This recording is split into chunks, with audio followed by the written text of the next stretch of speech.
Broadcasting from the business capital of the world, this is the Podcast Business News Network. Welcome back, everybody. There is this thing that many practice now, and I mean, they have for centuries, but more and more people are open to this. And it's one of those things that can change your life, move you forward, make you realize things that you didn't previously, give you more clarity. I finally realized it myself, and that is spiritualism. Practicing this thing, by the way, side note, let's get it out of the way right now. That doesn't mean religion. Can it? Sure, if you wanted to, but a lot of people take spiritual, religion, put them together. Not necessarily. And there's nothing wrong with adding it in or not. How about somebody that can walk that journey with you as a spiritual coach and so much more? I found her. Tracy Nagle joins us on the program. How are you doing today? I'm doing fantastic. Steve, how are you? Fantastic as well. And I have my definition for this thing called spiritual or practicing something that is spiritual. Yeah. I'm not going to say a word. I want to hear how you define it. Okay, so to me, it's like an individual practice. It has nothing to do with religion. It has to do with having a sense of peace or purpose. It relates to the process of developing your beliefs around the meaning of life or possibly a connection to others. That's really what my definition is. So I'm on your page with that, but also believing in something that's bigger than you. 100%. Absolutely. And yeah, it's mind-blowing big. Yeah. And, at first I thought it was a God. And, I'm not getting into religion here, beliefs. That's not really important for this discussion. Right, because that doesn't matter. It truly doesn't matter what your religion is. Just to illustrate, whether I believe in a God or not, I believe there's this thing called the universe that supports us. Why are we here? It wants the best thing for us. Now, of course, if you talk to my friend Trish, who is very religious, she'll turn around and say, oh, yeah, well, who do you think created the universe? And I said, I'm not saying that's not true. I'm not even talking about that. But it could be anything that you feel is bigger than you. I don't know why that works. Maybe you could expound upon that. I just know it works for me and works for many others. Right. Well, I mean, it really does boil down to like faith and leaning into it. So once you start to get these signs, there is kind of like an inner faith and pulling and knowing. And there's these intuitive signs that keep popping up.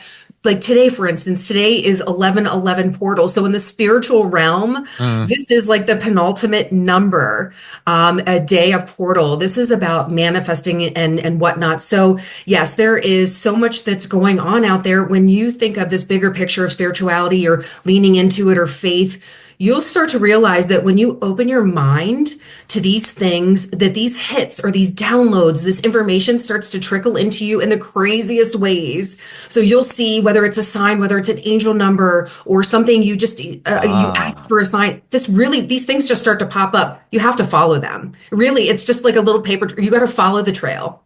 Like breadcrumbs. That term, yes, absolutely. Right? Follow the trail. So I never put this together, but I want to share it with you. I can't believe I didn't put this together, but since my mom passed 5 years ago and I had a great relationship with her, I feel I'm even closer to her now because I will ask for signs. And I've talked about it here before. They are so specific. Right. Like, I'm skeptical. Like I need specific to the point, and it's on my wall right here, the password to my modem. I said, Mom, send me a sign. It's been a while that things are cool and everything's gonna be all right. The password is 4 digits dash rows dash 2 digits. It's her name. And that's just one of many things that are very specific. When I asked for a sign to get it, I just thought it was like, mom's around and that's great and supports. But just what you just said, Tracy, and I never connected it. Maybe it's because I've become more spiritual and I'm more open to seeing it and receiving it. Does that make sense? You absolutely. And you have to be like, your mind must be open to this process. That's where people start to ask questions. What is going on? You said it as well. What's going on? There has to be something bigger out there. I think we're crazy to believe that there isn't something bigger or more that's going on out there. Too many things have happened. And you talk about signs, and the universe wants signs. They want details and requests from you. They want to prove to you this is real, this is out there. So while many people have a sense of spirituality, it just keeps growing and evolving, and it turns into like this amazing self journey of self discovery and healing. So it's a pretty powerful thing that happens when you go through a spiritual awakening. Oh, now we're in a different territory. We Spiritual sure are. awakening. Okay. So I've heard from others that some experience a spiritual awakening where it's big. Like it can be rather unpleasant. Somebody told me it lasted almost a year. It was just not, I mean, days couldn't get out of bed. That's Yeah. that's over to the side over here. However, when it all was done, Yeah. what a game changer. Yeah. Fabulous life. Then there's others that have a spiritual awakening, as I've heard, that, it's just you become more spiritual. Right. What are your thoughts on that? And truly, everybody's journey is subjective. But that's truly what mostly happens. What I see with people that I talk to and work with is the more that they lean into this, the more that they find a great sense of peace and purpose and fulfillment. And they start to see the things that we talk about. They start to realize that there is something else going on out there. Something's listening, something's going on. I don't know what it is, but I'm ready for it. I think it's very cool. It's fascinating. Tell us about your journey. What got you here? What made you spiritual? What made you want to help other people with this? Okay. I mean, it starts back from being a little kid. I kind of knew that I was a very spiritual person as a child. Kind of like an extrasensory thing. Dealt with that my whole life. But what really led me into this was getting tossed out of corporate America a few years ago. You hit rock bottom. You realize that, life can spit you out in a moment, right? You have to figure out what next steps are. And when you're kind of at that point, and you think, man, I have a really great background. I have really great colleagues. I have really great income, but nobody is hiring. Nobody's giving you any attention. I hit rock bottom. I absolutely did. And that's when you start to say, hey, I need to do some inner work and do some researching and investigating. And that's truly where my main path to spirituality began. That's when I began devouring information a few years ago and led me here today. So it's been a crazy and wild journey. Just here to tell people, don't give up. Doesn't matter if you get spit out by corporate America. Does not matter. Well, great point. There's no loyalty anymore. It's not like, 2 generations back where I'm working there 40 years. They gave me the gold watch and it's still happening. No, not anymore. Not anymore. Would you say you had a spiritual awakening? 100%. And I'm still going to be a student of the universe forever. There's far too much to know, far too much to learn. I will absolutely be continuing it. And it's so fulfilling and it is such a peaceful thing to go through at this point. I mean, I hit the rock bottom. I've done the inner work. I've done all the things that you need to, the things that I would train my clients to do to get to where you are. It's a lot of work. It's taxing. It can be traumatizing. If sometimes, like you said, somebody said that it took them a year, couldn't get out of bed. These things actually happen. It can physically manifest in just being still and asking your body to rest. So there's a lot that goes on with it. And I'm here to be that beacon, that guide, that mentor, that coach, kick you in the butt, make you get up and get going. Would you say once you're open to spiritualism, that stuff makes sense? Absolutely. Like the synergies between people. Oh, that's weird that happened. And now that's connected to that. And then that person over there where you may not see the connections. Absolutely. Many miracles every day. And you kind of have to look at it as that. I mean, we kind of initially think of miracles as these grand, biblical things. But when you think about it, when you ask for, I want to see a blue dump truck today, and all of a sudden a blue dump truck's come past you, or these signs and synchronicities, these are, I kind of say these are all little mini miracles. These are things that you've asked the universe for. These are amazing little gifts and tidbits that you have to listen and pay attention. It's all around you every day, all around you every day. So I want to get to the process, how you help people. But one question on what you just said. I'm a believer in ask for a sign, you'll get it. I asked for my mom. I've never thought to ask the universe for something, sign, support. How How do you do that? I feel like a lot of us don't know, or we're kind of like we're in a GPS world where Yeah. I just get in, I press a button, or say, take me here, and you follow the instructions. What are Yes. the instructions? Yep. Here's my instructions. I'm going to tell you to go onto YouTube and pull up some amazing like solfeggio frequencies. All right. There's 9 common frequencies, puts you in this harmonious, beautiful state, and sit there and just kind of like just get in a peaceful state of mind and just literally say, "Dear universe, I am open and ready to receive your abundance.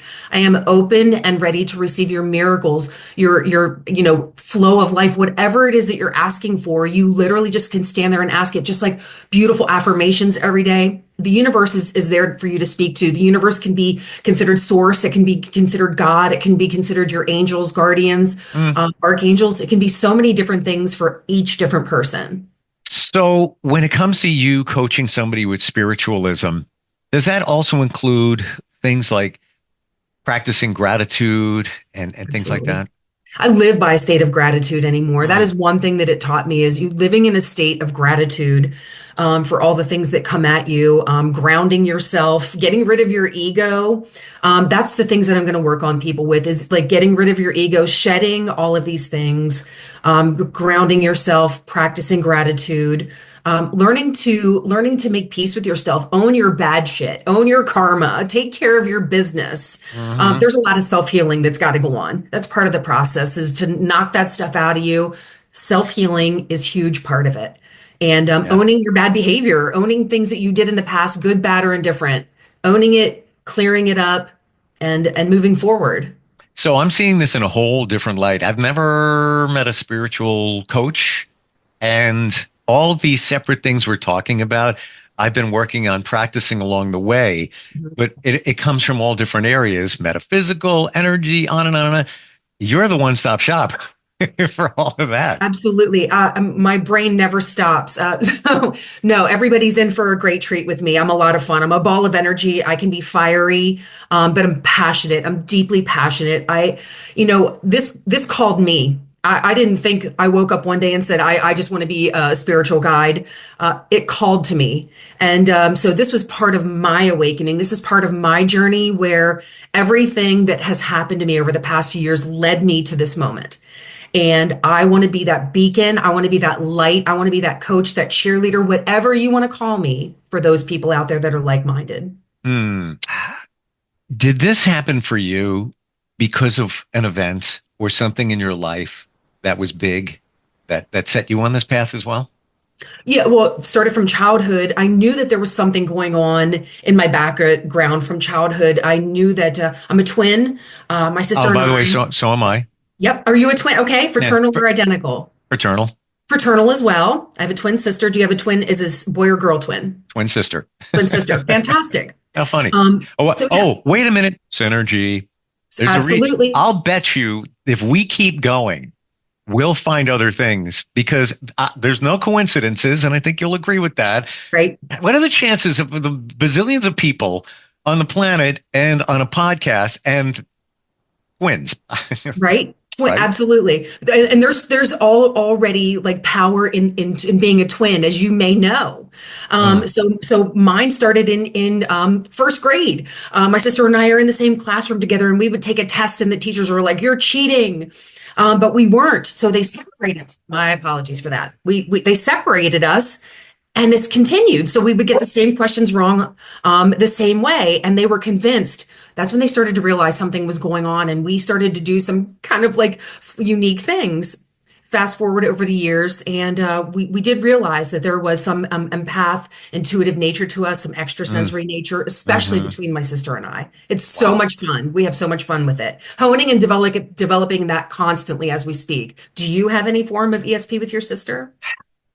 I don't believe so, but we've never deeply gone down that road, and we're different people in the belief of these things. Okay. And maybe she hasn't been, it took me, I've always believed in energy. I've worked with some of the biggest, best psychics on the planet, helped launch their career. I didn't try to, it just happened. Right. So I was a believer in energy and that kind of stuff, but, it took a life change for me to absorb all this other stuff. And I think they say when the student is ready, the teacher shows up. So all of that stuff showed up. and everything that we're talking about, practicing gratitude and all of it. But I really should circle back with my sister and just try and, I'll drop hints, things like that. Absolutely. But Because it's there. I think we're all intuitively psychic. I think we are all innately psychic, and we all have powers that we kind of suppress, right? And when you're a kid, the veil is so much thinner. And I think they're so much more open and receptive to those things. My granddaughter said something this weekend that blew my mind. She said, I fly at night and then I come back to this house. Now, where would a 3-year-old pick that up from, right? Where would a 3-year-old just conjure that up from? That's cool. And I have to believe that it's some sort of astral projection or outer body something, because she was very specific about what she was doing and had fun when she would be flying and would come back to the house. So there's something going on out there. I think that it's the most fascinating work that I've ever done. I'm truly inspired by so many people that have been my beacons of hope on social media, because you start to look for places to go. What am I going to do? What does this mean? There's so many people out there. I'm one of many. I'm not going to resonate with everybody, and I don't need to, right? You just need to have the right people come to you. Like I said, I might be looking for my Gen X people, just simply because we're kind of this indestructible group of latchkey kids who you reach in that age where you're going, maybe there's something else out there, Something more out there for me, or you feel it. You're doing life every day. It's all good. It's all cool. No problem. But there's something inside that says there's more for me, but I don't know what it is. I don't know how to find it. It's called spiritualism. Yeah. And a final thought in that spiritualism gives you faith. Right. Well, hold on, though. We said we weren't going to go to the religion road. Right. I found it gives you faith in yourself.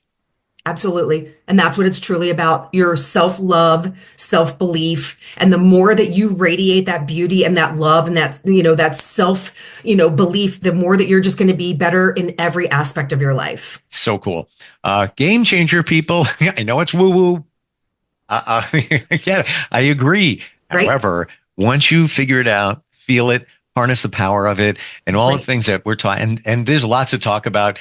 Next time we get together, write down from gratitude and the practice thereof and what to do. Forgiveness. There's another one that we could hit up. Yeah. What's the best way, Tracy, for people to find you? Right now, the best way is going to be on social media. Instagram is going to be theshift.spiritualcoach, and Facebook is going to be the Shift Spiritual Coaching. Come over, find me, follow me. I'm going to post some fun content. Some courses are going to be coming up soon.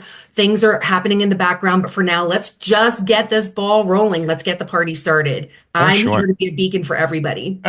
And shift is such a great word to describe all of what we're talking about. 100%. That's how it kind of evolved as I went through my own shift, and I thought, this just is so apropos. It's so funny when you say, I went through my own shift. It sounds like another word, but kind of the same in a way. Absolutely. Tracy, fantastic talking with you. Love your energy. It is, I can feel it. It's infectious, the positivity, and your purpose has been nailed by helping others with this. It's a game changer.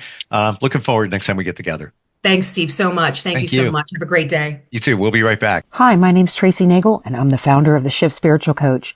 Join me today to elevate yourself, educate yourself, and transform pain into power, wounds into wisdom. Let's break generational curses together. Your spiritual energy is not anything to mess with or take for granted. I'm here to be your guide and mentor. My services range from one-on-one to package deals and group meetings. Follow me on Instagram at theshift.spiritualcoach and Facebook at the Shift Spiritual Coaching. Sending love and light, keep vibing high.